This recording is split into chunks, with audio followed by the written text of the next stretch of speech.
Assalamualaikum warahmatullahi wabarakatuh. Perkenalkan, nama saya Catherine Tresya Astrisno dengan nomor NPM 24013010167. Assalamualaikum warahmatullahi wabarakatuh.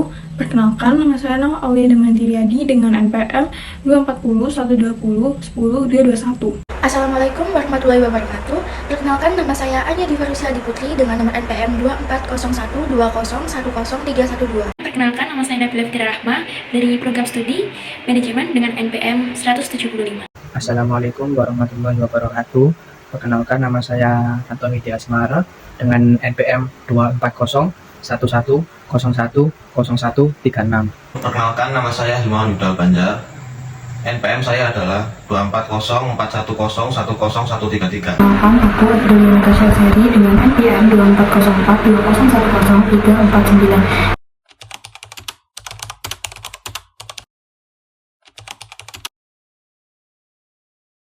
Di sini saya akan menjelaskan tentang definisi Tuhan secara umum. Tuhan dipahami sebagai zat maha kuasa dan asas dari suatu kepercayaan. Definisi tentang Tuhan tidak memiliki kesepakatan. Terdapat berbagai konsep ketuhanan. Dalam pandangan teisme, Tuhan merupakan pencipta sekaligus mengatur segala kejadian dalam semesta. Menurut teisme, Tuhan merupakan pencipta alam semesta, namun tidak ikut campur dalam kejadian dalam semesta. Menurut panteisme, Tuhan merupakan alam semesta itu sendiri.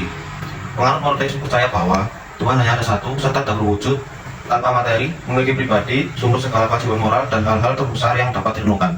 Di sini saya akan menjelaskan tentang konsep ketuhanan menurut Islam. Tuhan menurut Islam adalah Allah, Esa, dan Ahad. Seperti yang dijelaskan pada Quran Surat Al-Ikhlas, yang ayat pertama, ia adalah dirinya sendiri, tunggal dalam sifatnya maupun fa'alnya sesuai firman-Nya. Kemudian ayat kedua, ia unsur yang berdiri sendiri, tidak berbilang, yaitu Allah tidak bergantung kepada siapa-siapa melainkan ciptaannya. Adapun yang bergantung kepadanya seperti malaikat, manusia, iblis, jin, hewan, dan lain sebagainya. Allah adalah sang pencipta, semua makhluk berdoa meminta kepadanya, hidup matinya bergantung kepadanya. Demikian juga manusia, sejak Adam diciptakan. Pada ayat selanjutnya, yakni ayat ketiga, Allah tidak beranak dan tidak diberanakkan. Maksudnya adalah Allah tidak beranak dan tidak mempunyai orang tua. Ia tunggal dan esa. Kemudian untuk ayat terakhir atau ayat keempat, dan tidak ada sesuatu pun yang setara dengan dia. Maksudnya, Allah itu maha sempurna dan tidak ada yang menyaingi kesempurnaannya. Dan dia tidak ada yang menyetarakan dengannya, walaupun nabi, malaikat, atau makhluk gaib yang pintar sekalipun. Dia maha segalanya. Wujud dirinya sendiri, bukan zat lain, atau menyatu dengan zat lain. Tidak dua menjadi satu, atau tiga menjadi satu, seperti Trimurti, Trinitas, atau Triparti. Islam tidak mengenal politeisme, tapi Islam hanya mengenal monoteisme. Sang tunggal, tunggal wujudnya, tunggal dan kekal, awal dan akhir sifatnya. Jadi, yang pertama ada dinamisme. Istilah dinamisme berasal dari bahasa Yunani, yaitu dynamos. Dalam bahasa Inggris disebut dynamic, artinya adalah kekuatan, daya, atau khasiat. Dalam hal ini, dinamisme adalah kepercayaan terhadap benda-benda di sekitar manusia karena diyakini memiliki kekuatan yang gaib. Dengan kata lain, dinamisme adalah keyakinan terhadap kekuatan yang berada dalam zat suatu benda dan diyakini mampu memberikan suatu manfaat dan mara bahaya. Kesaktian itu bisa berasal dari api, batu-batuan, air, pohon, binatang, bahkan manusia. Unsur dinamisme lahir dari ketergantungan manusia terhadap daya dan kekuatan lain yang berada di luar dirinya. Yang selanjutnya ada animisme. Kata animisme berasal dari bahasa Latin, yaitu anima yang berarti roh. Animisme adalah suatu kepercayaan terhadap makhluk halus dan roh, serta keyakinan seperti ini sudah banyak dianut oleh bangsa-bangsa yang belum bersentuhan ataupun belum pernah menerima ajaran yang berdasarkan daripada agama.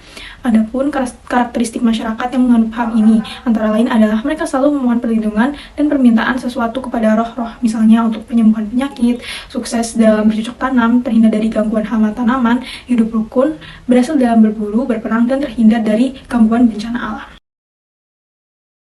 Selanjutnya saya akan membahas tentang politeisme.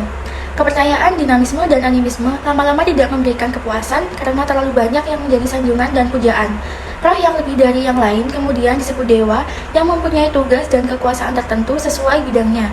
Ada dewa yang bertanggung jawab terhadap cahaya, ada yang membidangi masalah air, ada yang membidangi angin, dan sebagainya.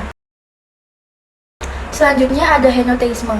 Henoteisme adalah suatu pemahaman bahwa hanya satu Tuhan atau dewa yang berkuasa di dunia tanpa menyangkal keberadaan Tuhan atau dewa yang lainnya. Henoteisme juga dipahami sebagai tahap keagamaan yang berada di antara politeisme dan monoteisme.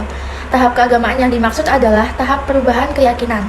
yaitu dari keyakinan bahwa ada banyak dewa yang berkuasa sampai keyakinan bahwa hanya ada satu dewa yang berkuasa.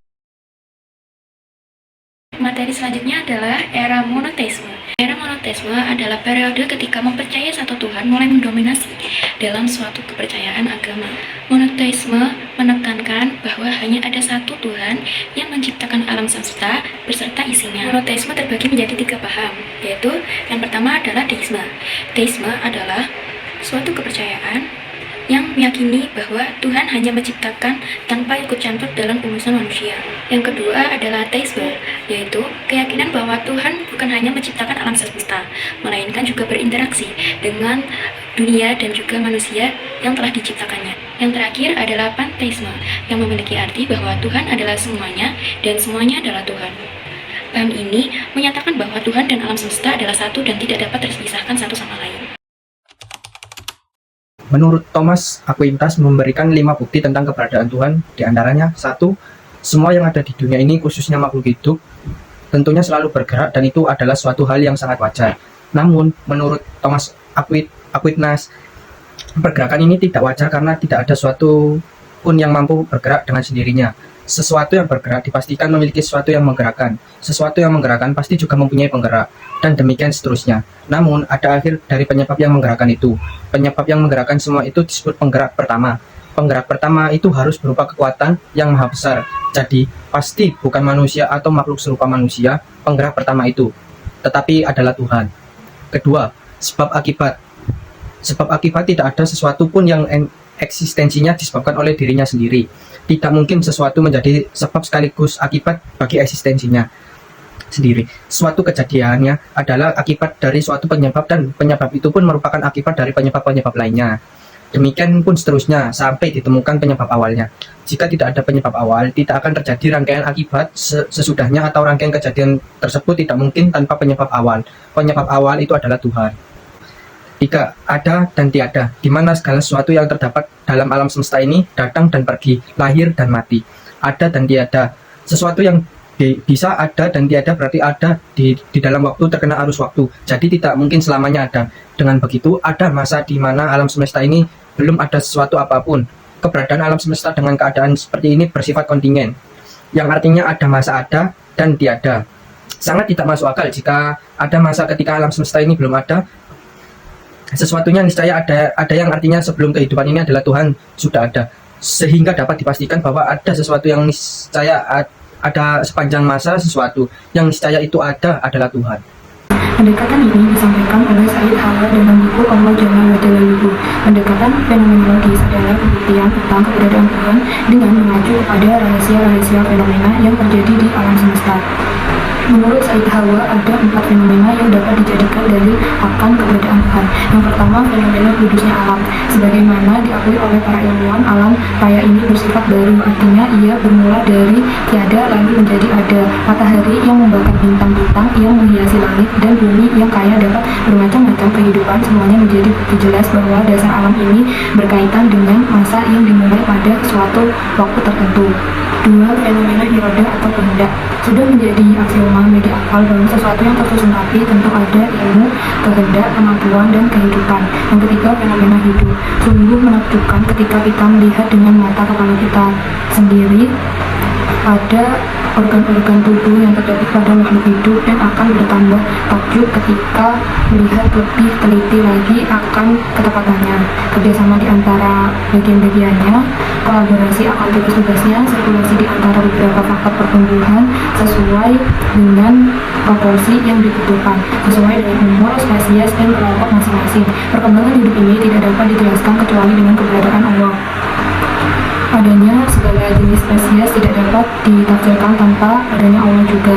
Segala sesuatu yang menyangkut keajaiban makhluk hidup tidak dapat dijelaskan tanpa keberadaan Allah. Yang keempat, fenomena istijabah doa.